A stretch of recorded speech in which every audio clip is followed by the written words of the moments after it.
Hello बच्चों, welcome to maths hunt. I hope आप सब अच्छे होंगे। लास्ट टाइम पे हम लोग एक्सरसाइज 2.2 सॉल्व कर रहे थे और हमने उसके सभी क्वेश्चंस फाइनल कर लिए थे। अब हम अपने अगले कॉन्सेप्ट पे चलते हैं जिसका नाम है शेषफल प्रमेय। चलिए इसे देखा जाए। जैसे मान लीजिए कि अगर आपको 2 से डिवाइड करना है 9 को, तो कितनी बार ले जाते हैं? 2 4 ज़ा 8 और रिमाइंडर 1 आता है। रिमाइंडर 1 आता है। चलिए अगला नंबर देख लीजिए। जैसे मान लीजिए आपको 6 से डिवाइड करना है 48 को, ठीक है। तो 6 8 जा 48, रिमाइंडर 0 आ जाता है। चलिए कुछ और एग्जांपल देखते हैं। जैसे मान लीजिए अगर आपको 3 से डिवाइड करना है 17 को, कितनी बार जाएगा? 3 5 जा 15 और रिमाइंडर 2 आ जाएगा। और कोई नंबर, जैसे मान लीजिए 4 से डिवाइड करना है 19 को। 4 से किसको डिवाइड करना है? 19 को डिवाइड करना है। तो 4 से कितने में जाएगा? 4 4 ज़ा 16, कितना आ जाएगा? 3। इन सब बातों में एक बात कॉमन है। कॉमन क्या है कि अगर आपको फिर से 9 पाना है, फिर से क्या पाना है? 9 पाना है, तो पहले आप 2 का मल्टीप्लाई किस में करेंगे? 4 में, और जो 1 आएगा उसे आप ऐड कर देंगे। इसका मतलब जो ये 9 है वो इक्वल किसके हैं? 2 इंटू 4, 2 इंटू 4 और प्लस जो रिमाइंडर है 1। 2 4 ज़ा 8 और प्लस 1 कितना हो गया? 9। अगर आपको 48 पाना है तो कैसे पाएंगे 48? 48 इज इक्वल टू 6 का मल्टीप्लाई किस में करेंगे? 8 में करेंगे। 6 इंटू 8 और प्लस जो रिमाइंडर है उसको ऐड कर दीजिएगा। कितना हो गया? 48। कोई प्रॉब्लम? देखिए अगर मान लीजिए आपको ये 17 नंबर पाना है, क्या करेंगे? 3 इंटू 5। 17 का मतलब क्या हो जाएगा? 3 इंटू 5, 3 इंटू 5 प्लस क्या करेंगे? 2 प्लस 2, 3 5 ज़ा 15 और प्लस 2 कितना हो गया? 17 हो गया। जैसे यहाँ भी अप्लाई कर लीजिए। अगर मान लीजिए आपको 19 पाना है तो 19 के लिए क्या करेंगे? 4 इंटू 4, 4 इंटू 4 और प्लस कितना? 3, 4 4 ज़ा 16 और प्लस 3 19। ये काम किस पर होता है? नंबर्स पे होता है। ये काम किस पर होता है? नंबर्स पे होता है। तो अगर ये काम नंबर्स पे होता है तो क्या कोई ऐसा भी रूल है कि हम एक पॉलिनोमियल को दूसरे पॉलिनोमियल में डिवाइड करें और उसके बाद हमें रिमाइंडर मिल जाए? चलिए चेक करते हैं।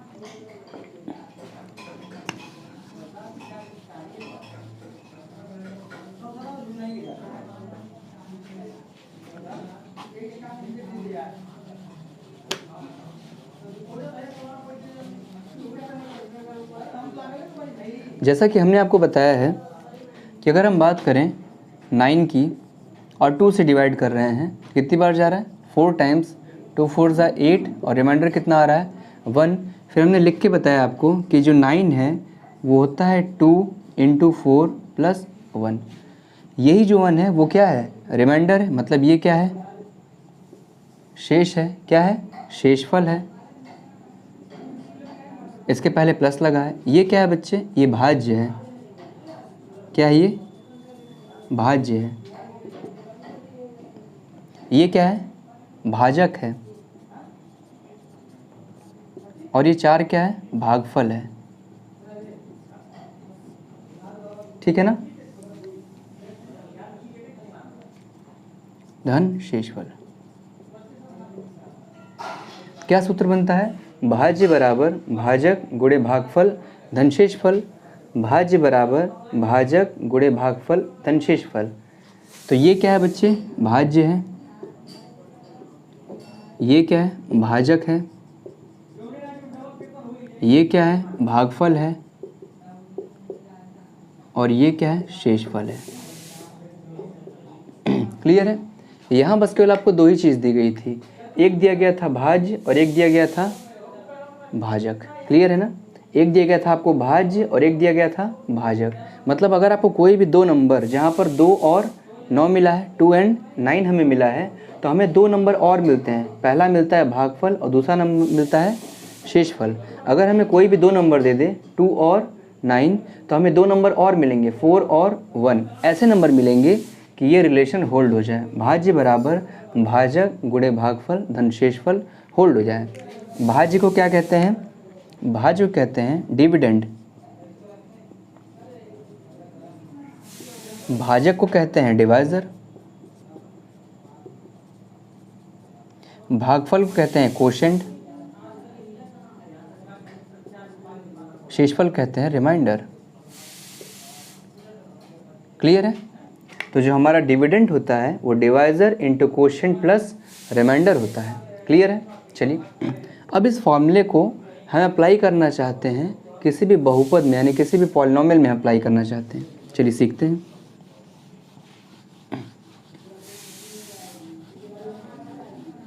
तो क्या फॉर्मूला आता है? फॉर्मूला होता है भाज्य बराबर भाजक गुणे भागफल धन शेषफल, धन शेषफल। क्लियर है? भाज्य क्या होता है? भाज्य होता है हमारा डिविडेंड इज इक्वल टू, भाजक क्या होता है हमारा डिवाइजर इनटू भागफल होता है कोशेंट और प्लस क्या होता है रिमाइंडर, रिमाइंडर। ठीक है ना? रिमाइंडर होता है।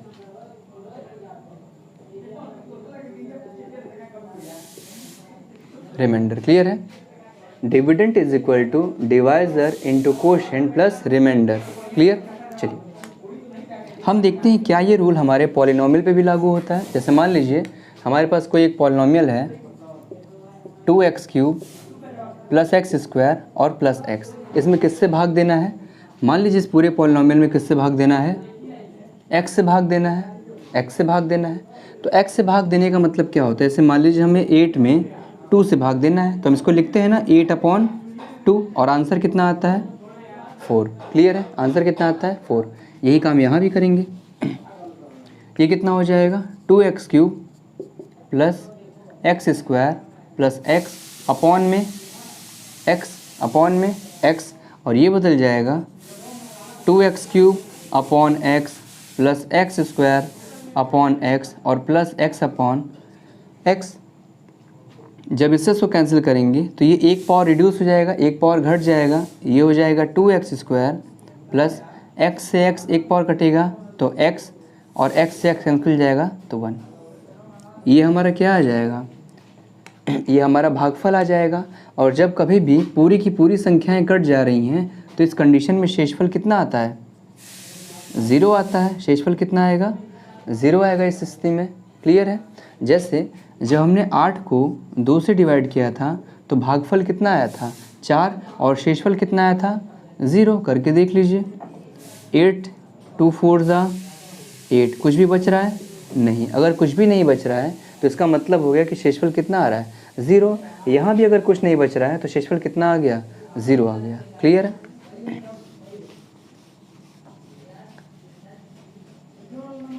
तो यहाँ पर आया था 2x² प्लस x प्लस 1।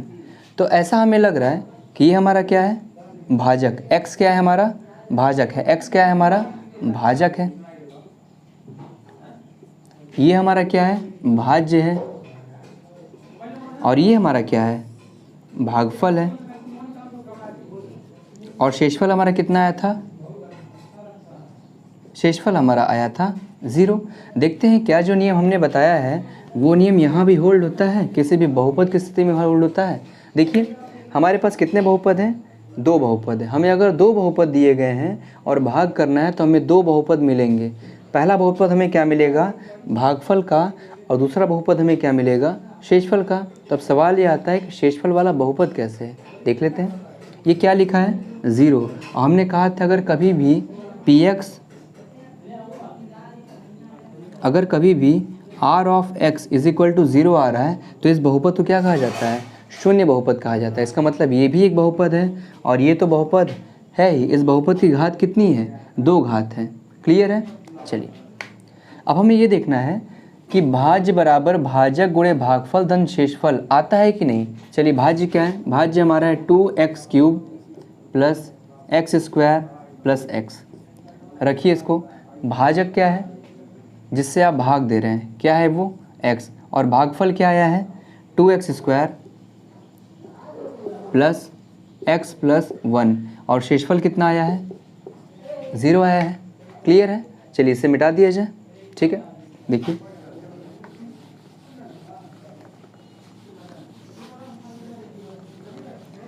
गुणा कर लीजिए इसको। x में 2x² का गुणा करेंगे तो 2x³ हो जाएगा प्लस x इंटू एक्स कितना हो जाएगा? x² हो जाएगा प्लस x इंटू 1 कितना हो जाएगा?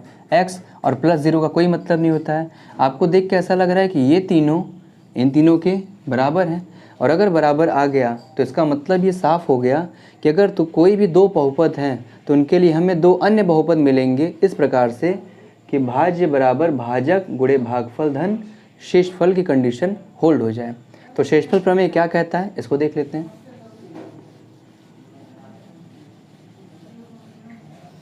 शेषफल प्रमेय, रिमाइंडर थ्योरम, रिमाइंडर थ्योरम, शेषफल प्रमेय। देखिए क्या कहता है ये, यदि मान लीजिए हमारे पास कोई भी दो बहुपद हैं, मान लीजिए पहला बहुपद क्या है? px है और दूसरा बहुपद क्या है? gx है। पहला बहुपद क्या है? px है, दूसरा बहुपद क्या है? gx है। चलिए इन्हें रिलेट करते चलते हैं।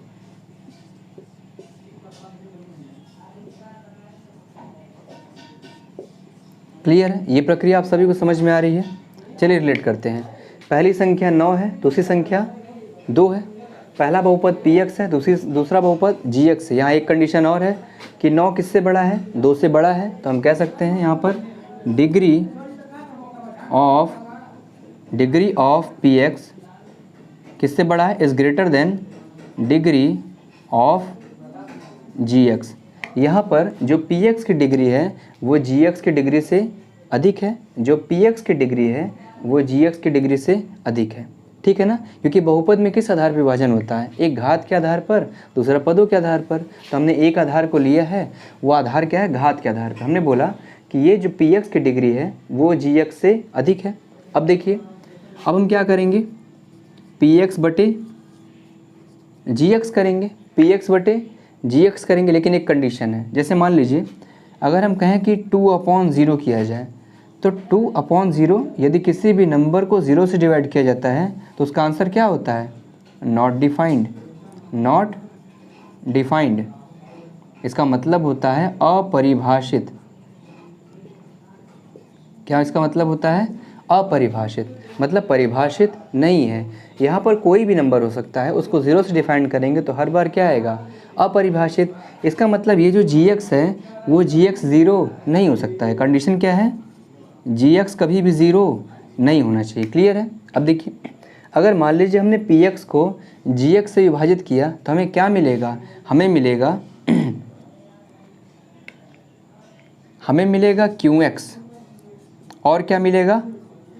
rx मिलेगा। हमें क्या मिलेगा? qx और rx मिलेगा। कैसे मिलेंगे? कि ये जो कंडीशन है वो होल्ड हो जाए। क्या कंडीशन? जो px है, px जो होगा वो होगा क्या? gx इंटू qx और प्लस rx। समझ में आ रहा है? जहाँ पर rx की एक विशेष गुण होगा, rx की एक खासियत होगी। खासियत क्या होगी ये देख लेते हैं। rx की क्या खासियत होगी? जो rx की डिग्री होगी,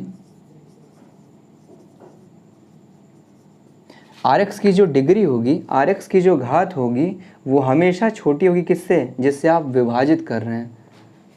इस लेस देन और इक्वल टू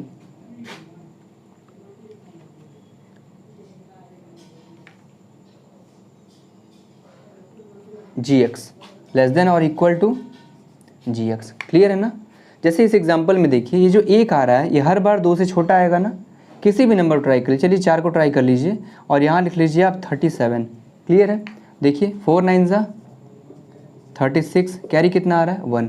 यहाँ पर जो भी रिमाइंडर आएगा वो हमेशा 4 से छोटा ही आएगा। रिमाइंडर हमेशा 4 से छोटा आएगा। क्लियर है ना? चलिए, तो यहाँ पर ये कंडीशन है। इस पूरी बातों को अगर हम समरी करना चाहें तो हमारा जो रिमाइंडर थ्योरम है, यानी जो हमारा शेषफल प्रमेय है, वो ये कहता है कि अगर कोई भी दो बहुपद हैं, जहाँ पर किसी एक बहुपद की घात अधिक है दो बहुपद में से किसी एक बहुपद की घात अधिक है तो छोटे बहुपद से बड़े बहुपद को विभाजित किया जा सकता है। छोटे बहुपद को विभाजित किया जाएगा, ठीक है। तो उसमें क्या मिलेगा, हमें एक अन्य बहुपद मिलेगा, हमें दो अन्य बहुपद मिलेंगे। ये बहुपद ऐसे मिलेंगे कि px is equal to gx into q x plus r x हो जाए। क्लियर है, बात समझ में आ रही है। चलिए अब देखते हैं इसका यूज़ कहाँ पर होता है, और इसके यूज़ से पहले हम कुछ और चीज़ें भी सीखेंगे। चलिए सीखा जाए।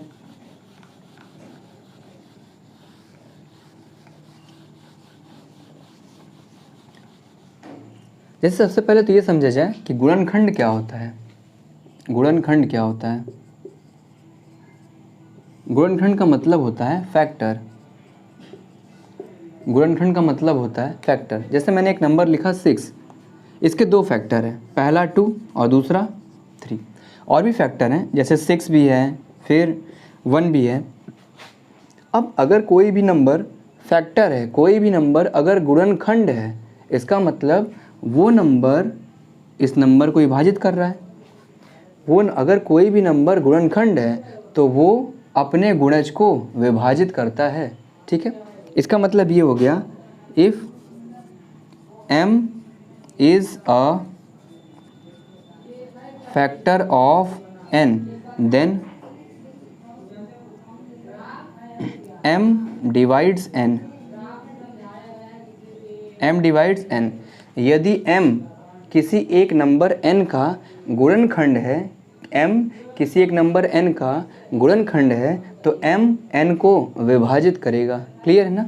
चलिए m n को विभाजित करेगा। जैसे मान लीजिए 2 6 का क्या है, एक गुणनखंड है, तो 2 6 को विभाजित करेगा 3 बार में। और इस स्थिति में एक और बात होती है, देन रिमाइंडर इज़ ऑलवेज 0। और अगर पूरे तरीके से विभाजित कर दिया तो शेषफल कितना आएगा, 0 आएगा। क्लियर है। तो हमने समझ लिया कि ये बात हो गई किसकी, गुणनखंड की। अब गुणनखंड का बहुपद में क्या प्रयोग है, चलिए समझते हैं। जैसे मान लीजिए हमें पता है कि a square minus B square ये होता है a plus b into a minus b. Clear है।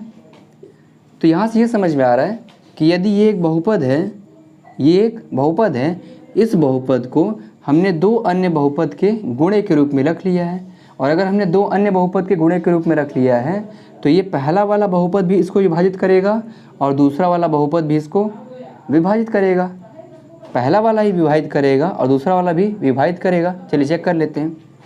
ए square minus B square upon ए प्लस बी, कितना आंसर आएगा। दो तरीका है। पहली बात तो जैसे मान लीजिए अगर लिखा गया है 8 इज इक्वल टू 2 इंटू 4, इस 2 को नीचे कर दीजिए तो ये हो गया 8/2 इज इक्वल टू कितना बचा 4, तो आंसर कितना आएगा 4। एक तो ये तरीका है। दूसरा तरीका ये कहता है कि अगर आपको करना है 8/2 करना है तो आप 2 से इसको डिवाइड कर दीजिए, 2 4 ज़ा 8, तो आंसर कितना आएगा 4। हम इन दोनों तरीके से आपको बता दे रहे हैं। जैसे अगर यहाँ पर a प्लस बी आ गया तो बचेगा क्या, a माइनस बी आएगा। दूसरा तरीका देखिए, अगर मान लीजिए a square minus B square है और आपको यदि विभाजित करना है a प्लस बी से, किससे, a प्लस बी से, तो ये कितना हो जाएगा, ये हो जाएगा a plus b into a minus b upon A plus b. और देखिए ये वाली वैल्यू कैंसिल हो गई तो बचा कितना आपका a माइनस बी। क्लियर है ना। चलिए इसी तरीके से अगर मान लीजिए आपको विभाजित करना है a square minus B square upon a minus b, तो आंसर कितना आ जाएगा a प्लस बी। क्लियर है ना, समझ रहे हैं। अच्छा, यदि इसने इसको विभाजित कर दिया है तो शेषफल कितना आएगा, 0 आएगा। क्लियर। अब चलिए हम समझते हैं कि मल्टीपल यानी कि गुणज क्या होता है। मल्टीपल देखते हैं। मल्टीपल का मतलब होता है गुणज। मल्टीपल का मतलब होता है गुणज। चलिए देखते हैं गुणज क्या होता है। देखिए यदि मान लीजिए 6 एक नंबर है, 6 एक नंबर है तो 6 में पहले 1 का गुणा करिए, कितना आएगा 6, फिर 6 में 2 का गुणा करिए, कितना आएगा 12, फिर 6 में 3 गुणा करिए 18 आएगा। क्लियर है, एंड सो ऑन, ऐसे गुणा करते रहेंगे, ढेर सारे नंबर आपको मिलते रहेंगे। तो ये जो नंबर है 6 फिर 12 फिर 18, ये सभी नंबर क्या कहलाते हैं, इस 6 के गुणज कहलाते हैं, इस 6 के मल्टीपल कहलाते हैं। क्लियर है ना। चलिए जैसे मान लीजिए हमने आपसे कहा कि एक नंबर हमारे पास क्या है x+1 है और इसमें हम गुणा किसका कर दें, x-1 का कर दें, तो कितना आ जाएगा a+b इंटू a-b, कितना आ जाएगा a² x² और -1 का स्क्वायर, यानी कितना आ जाएगा x² -1 आ जाएगा। और अगर ये नंबर x² -1 हो गया तो हम कह सकते हैं इस x+1 का क्या है, ये गुणज है, यानी x+1 का क्या है, ये एक मल्टीपल है। क्लियर है। चलिए तो आपने गुणज सीख लिया, मल्टीपल सीख लिया, और आपने ये भी सीख लिया कि शेषफल प्रमेय यानी कि रिमाइंडर थ्योरम क्या होता है। अब चलते हैं हम इससे कुछ एप्लीकेशंस पे देखते हैं। चलिए जैसे एक क्वेश्चन है, मान लीजिए कि अगर 3x² + x - 1 है, इसको विभाजित करना है अगर x - 1 से। क्लियर है। तो कैसे विभाजित करेंगे, चलिए चेक करते हैं। इसकी पावर कितनी है, 2 है। इसके दो मेथड हैं। पहला मेथड क्या है कि इसकी एक एक टर्म को लिखिए, क्या है ये 3x² है, और इसके फर्स्ट टर्म को लिखिए x है, डिवाइड कर दीजिए, x से x की एक पावर कट जाएगा तो आंसर कितना आएगा 3x आएगा। इसको 3x टाइम्स ले जाइए, ठीक है। अब मल्टीप्लाई करिए, 3x इंटू x कितना हो गया 3x² हो गया, plus minus minus 3x into 1 3x हो गया। फिर हम डिवीज़न में क्या करते थे, घटाते थे, घटा दीजिए, ये माइनस और ये प्लस, घटाने पे हमेशा चिन्ह बदल जाता है ना। चलिए ये वैल्यू आपस में कैंसिल हो गई, 3x और प्लस x कितना हो गया 4x, और ये कितना हो गया -1। अब इसका दूसरा टर्म देखिए, ये लिखा है 4x, कितना लिखा है 4x, और इसका पहला टर्म कितना लिखा है x, डिवाइड कर दीजिए। जब डिवाइड कर देंगे तो x से x कैंसिल, बचेगा कितना 4, तो कितनी बार ले जाएंगे +4 टाइम्स ले जाएंगे। 4 का x से मल्टीप्लाई करिए, कितना हो गया 4x, माइनस प्लस माइनस हो गया, 1 इंटू 4 कितना हो गया 4 हो गया। चलिए सब्ट्रैक्ट कर लीजिए, तो ये माइनस हो जाएगा और ये प्लस हो जाएगा, क्योंकि घटाने पे हमेशा चिन्ह क्या होते हैं, बदल जाते हैं। तो ये वैल्यू कैंसिल हो जाएगी, 4 - 1 कितना हो गया 3 हो गया। क्लियर है ना। तो यहाँ पर शेषफल कितना आ गया 3 आ गया, शेषफल कितना आ गया 3 आ गया। हम इसको एक अन्य तरीके से भी कर सकते थे, हमें किससे विभाजित करना है x - 1 से, किससे विभाजित करना है x - 1 से विभाजित करना है। यानी कि हम पहला स्टेप करते हैं x - 1 = 0, तो x की वैल्यू कितनी हो गई 1 हो गई, ठीक है ना। इस 1 को यहाँ पे पुट कर दीजिए, 1 को यहाँ पर पुट कर दीजिए, तो कितना आ जाएगा 3 इंटू 1 का स्क्वायर दैट इज़ 3 + 1 4 -1 3 आ रहा है ना। चलिए इस अप्रोच को हम अपनी नेक्स्ट क्लास में स्टार्ट करेंगे, और इससे हम आपको बताएंगे कि किस तरीके से आप आसानी से डिवीज़न कर सकते हैं। ठीक है, आज की क्लास में यही ओवर करते हैं। जय हिंद, जय भारत।